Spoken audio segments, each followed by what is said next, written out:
Hello friends, नमस्ते, आदाब, सत श्री अकाल, केम छो और कैसन बा हमार दोस्तों। वेलकम दोस्तों, स्वागत है आपका अपने चैनल अनऑफिशियल फैक्ट में, जहां मैं आपके लिए ऐसे ही इंटरेस्टिंग से इंटरेस्टिंग वीडियो लेकर आता रहता हूं।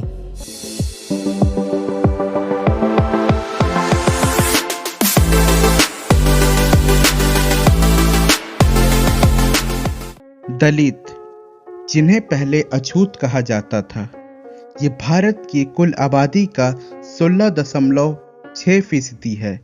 इन्हें अब सरकारी आंकड़ों में अनुसूचित जातियों के नाम से जाना जाता है।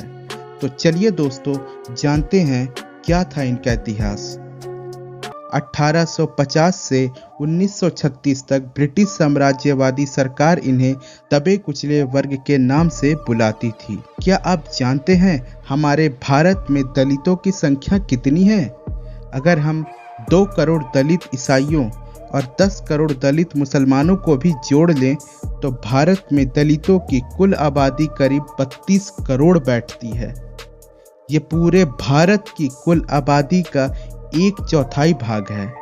फिर भी सभी दलितों के साथ भेदभाव होता है, उन्हें उनके हक से वंचित रखा जाता है। ये बात आमतौर पर दलितों के बारे में कही जाती रही है, लेकिन अगर हम करीब से नज़र डालें तो दलित ऊंच नीच के दर्जे में बटे हिंदू समाज का ही आईना है। ये भी मान्यता है कि अस्पृश्यता यानी अछूत लोगों के छूने, यहाँ तक कि उनकी परछाई भी पड़ने से उच्च जाति के लोग अशुद्ध हो जाते थे और शुद्धता वापस पाने के लिए उन्हें पवित्र गंगा जल से स्नान करना पड़ता था।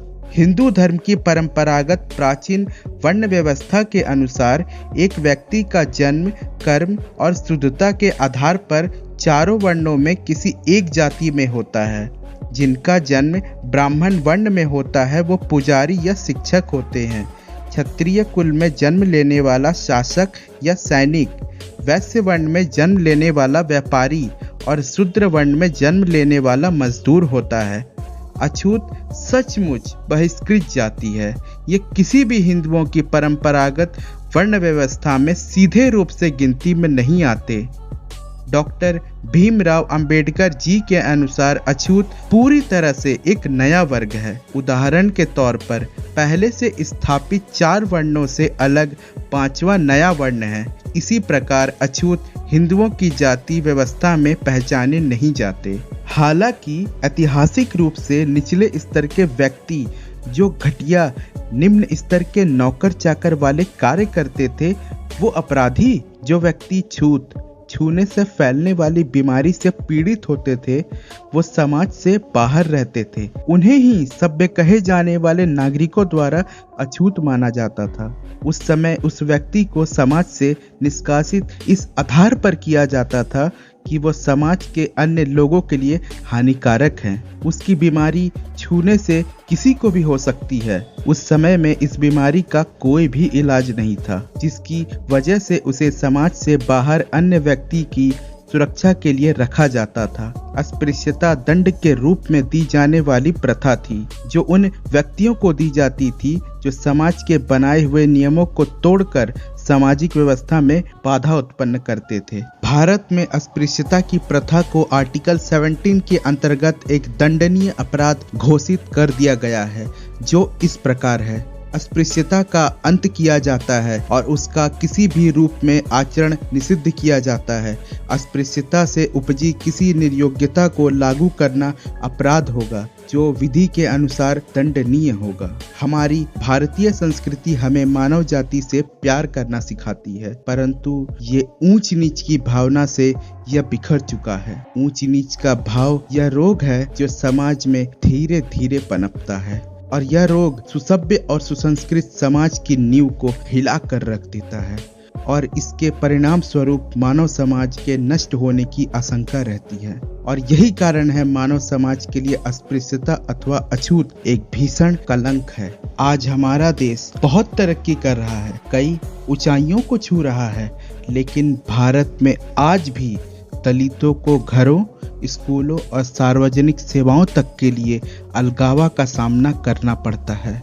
दलितों को शिक्षा, स्वास्थ्य देखभाल, आवास, संपत्ति, धर्म की स्वतंत्रता, रोजगार के लिए और कानून के सामने भी समान व्यवहार में भेदभाव का सामना करना पड़ता है। दलितों को दैनिक आधार पर जाति प्रेरित हत्याओं, बलात्कारों और अन्य प्रताड़नाओं का शिकार होना पड़ता है। 2001 से 2002 के बीच दलितों और आदिवासियों के खिलाफ 58,000 केसेस दर्ज किए गए थे जो गंभीर दुर्व्यवहार थे। 2005 की सरकारी रिपोर्ट में कहा गया है कि हर 20 मिनट में एक दलित के खिलाफ एक अपराध होता है। दलित महिलाओं को हमेशा ही भेदभाव और दुर्व्यवहार का सामना करना पड़ता है, जिसमें पुलिस और उच्च जाति के पुरुषों द्वारा यौन शोषण, जबरन वेश्यावृत्ति और मजदूरी में भेदभाव शामिल है। दलित बच्चों को भी शिक्षा में लगातार बाधाओं का सामना करना पड़ता है। अस्पृश्यता की उत्पत्ति और उसकी ऐतिहासिकता पर अब भी बहस होती है। मनु के मत में शूद्र अछूत नहीं है, जिसे भीमराव अंबेडकर जी ने भी स्वीकार किया है। डॉक्टर भीमराव अंबेडकर जी का मानना था कि अस्पृश्यता अथवा अछूत कम से कम 400 ईस्वी से है। आज संसार सभी क्षेत्रों में, चाहे वो राजनीतिक हो या आर्थिक, धार्मिक हो या सामाजिक, सभी जगहों पर आप अस्पृश्यता के दर्शन कर सकते हैं। अमेरिका, इंग्लैंड, जापान जैसे देश वैज्ञानिक दृष्टिकोण से विकसित और संपन्न देश हैं, फिर भी अस्पृश्यता के रोग में वे भी ग्रसित हैं। अमेरिका जैसे महान राष्ट्र में काले एवं गोरे लोगों का भेदभाव आज भी बना हुआ है। समाज शास्त्रियों के अनुसार अस्पृश्यता की जननी ऊंच नीच की भावना है। इसके 3 कारण हैं। प्रजातीय भावना। अस्पृश्यता का सबसे पहला कारण प्रजातीय भावना का विकास है। कुछ प्रजातियां अपने को दूसरे प्रजातियों से श्रेष्ठ मानती हैं। अमेरिकी गोरे निग्रो जाति के लोगों को हे मानते हैं और हमारे भारत में सवर्ण जातियों द्वारा छुआछूत माना जाता है। धार्मिक भावना। धर्म में पवित्रता एवं शुद्धि का महत्वपूर्ण स्थान है। ऐसे में निचले व्यवसाय वालों को हीन दृष्टि से देखा जाता है। समाज में इन्हीं कारणों से सफाई का काम करने वालों तथा कर्मचारियों को अछूत समझा जाता है। सामाजिक कारण। प्रजातीय एवं धार्मिक कारणों के अतिरिक्त अस्पृश्यता के सामाजिक कारण भी हैं। समाज में प्रचलित रूढ़ियों और कुप्रथाओं के कारण भी समाज में वर्ग भेद उत्पन्न होते हैं।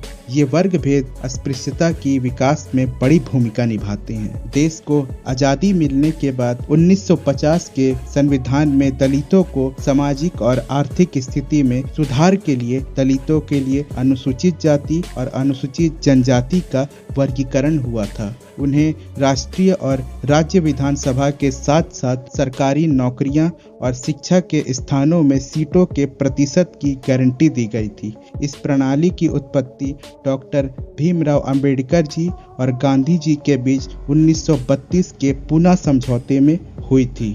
अछूत जैसे रोगों को जड़ से खत्म करने में शिक्षा एकमात्र उपाय है। शिक्षा का उद्देश्य समाज में प्रचलित रूढ़ियों और अंध धर्म में श्रद्धा और छोटी सोच की भावना को दूर करना है, जिससे अस्पृश्यता स्वयं ही दूर हो जाएगी। जब इंसान के दृष्टिकोण में परिवर्तन होगा, उसमें विश्व बंधुत्व की भावना का विकास होगा, तो ऊंच नीच वर्गों के बीच का अंतर स्वयं ही समाप्त हो जाएगा। हिंदू समाज में जो आज ये जाति उपजाति प्रथा है, उसे समाप्त करके एक भारतीय जाति का विकास करके ही अस्पृश्यता के इस कलंक से मुक्ति प्राप्त की जा सकती है और इस एकता से एक शक्तिशाली और मजबूत देश का निर्माण हो सकता है। तो दोस्तों, जाना आप लोगों ने अछूत जैसी बीमारी कैसे हमारे देश को अंदर से खोखला कर रही है और कमजोर बना रही है।